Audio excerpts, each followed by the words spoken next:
Thank you, everybody, for tuning in and watching The Tonight Show. I appreciate it. Let's get to the news and jokes. Well, guys, today is September 17th. I point that out because, once again, President Trump has contradicted one of his medical experts, and I didn't want you to think tonight's show was a rerun. That's right. Yesterday, the director of the CDC, Robert Redfield, testified before Congress, and he was asked when a COVID vaccine would be available to the public. Here's what he said. If you're asking me when is it going to be generally available to the American public so we can begin to take advantage of vaccine to get back to our regular life, I think we're probably looking at late second quarter, third quarter, 2021. Trump's staff saw that and was like, better put another pot of coffee. It's going to be a long one tonight. Meanwhile, Americans looked at their sweatpants and were like, guess it's going to be me and you, buddy, for a little while longer. Here we go. Let me put this in perspective for the Netflix generation. By the time there's a vaccine, the students at Cobra Kai will be older than Mr. Miyagi. Well, later that day, Trump was asked about Redfield's vaccine comments, and check out what he said. I think he made a mistake when he said that. It's just incorrect information. And I called him, and he didn't tell me that, and I think he got the message, maybe confused. He got the message, maybe confused. Man, could Trump sound any more like a mob boss?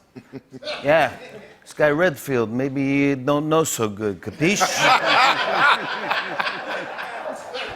Next, he's going to send Eric and Don Jr. with baseball bats down to the CDC. It looks like you misremembered. Maybe we can help jog your memory. Yet the head of the CDC was confused. Trump was like, the vaccine is right around the corner, according to my experts, Chuck Woolery and the My Pillow guy.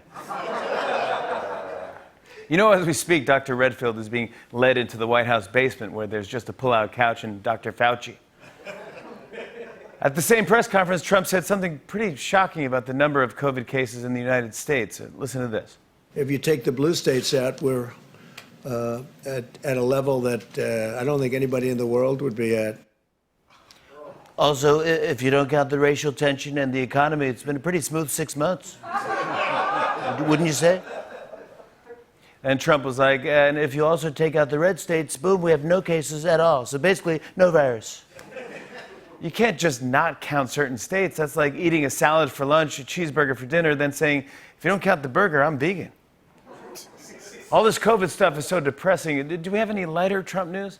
CNN has learned the Trump administration considered using a heat ray against protesters in Lafayette Park back in June. The heat ray makes people feel like their skin is on fire. Whoa. Sorry, what? A heat ray?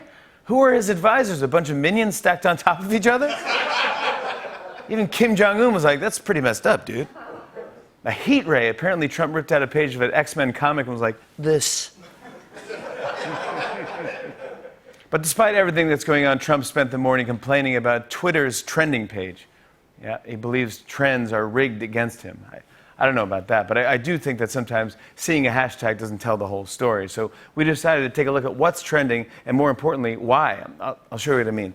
First up, Snuffleupagus was trending.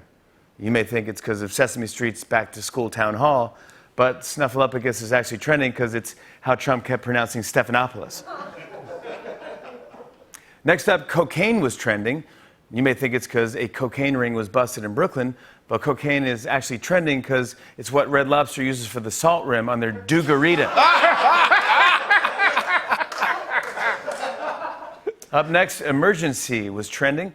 You may think it's because people are preparing for a second wave, but emergency is actually trending because it's what Trump's been using as makeup since the virus started.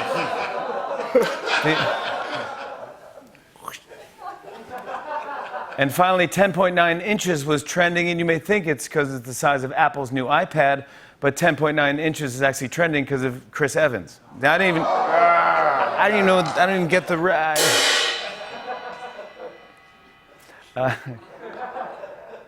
maybe I can jog your memory a bit. Toothpick. No. Check this out. Today, there's a pretty big announcement from President Obama. Listen to this. Former President Barack Obama this morning announcing that he will be releasing his presidential memoir. It will come in not one but two parts. The first volume, A Promised Land, will hit bookshelves on Tuesday, November 17th. Yeah, A Promised Land is the first of 2 volumes, and get this, volume 1, this is real, is 768 pages. Wow. Meanwhile, Trump already claimed he read both volumes last night, and it was boring. 768 pages, that's not a coffee table book, that's a coffee table. 768 pages, that's like my new book plus another 760 pages.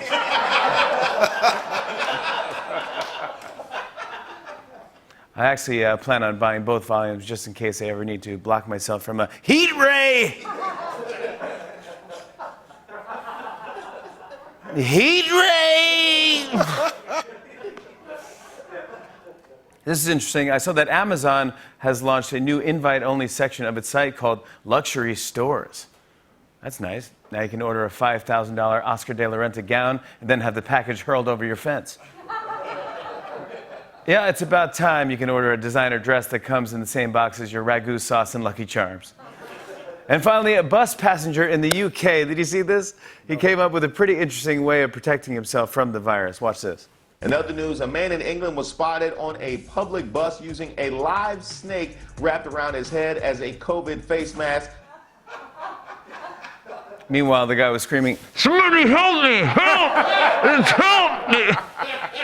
You know someone's on Facebook that's still like, you got to use a snake to cover your mouth and your nose. So it doesn't... Unfortunately, chaos erupted when another guy put a mouse on as a face mask. On and on and on. I said, and it's on.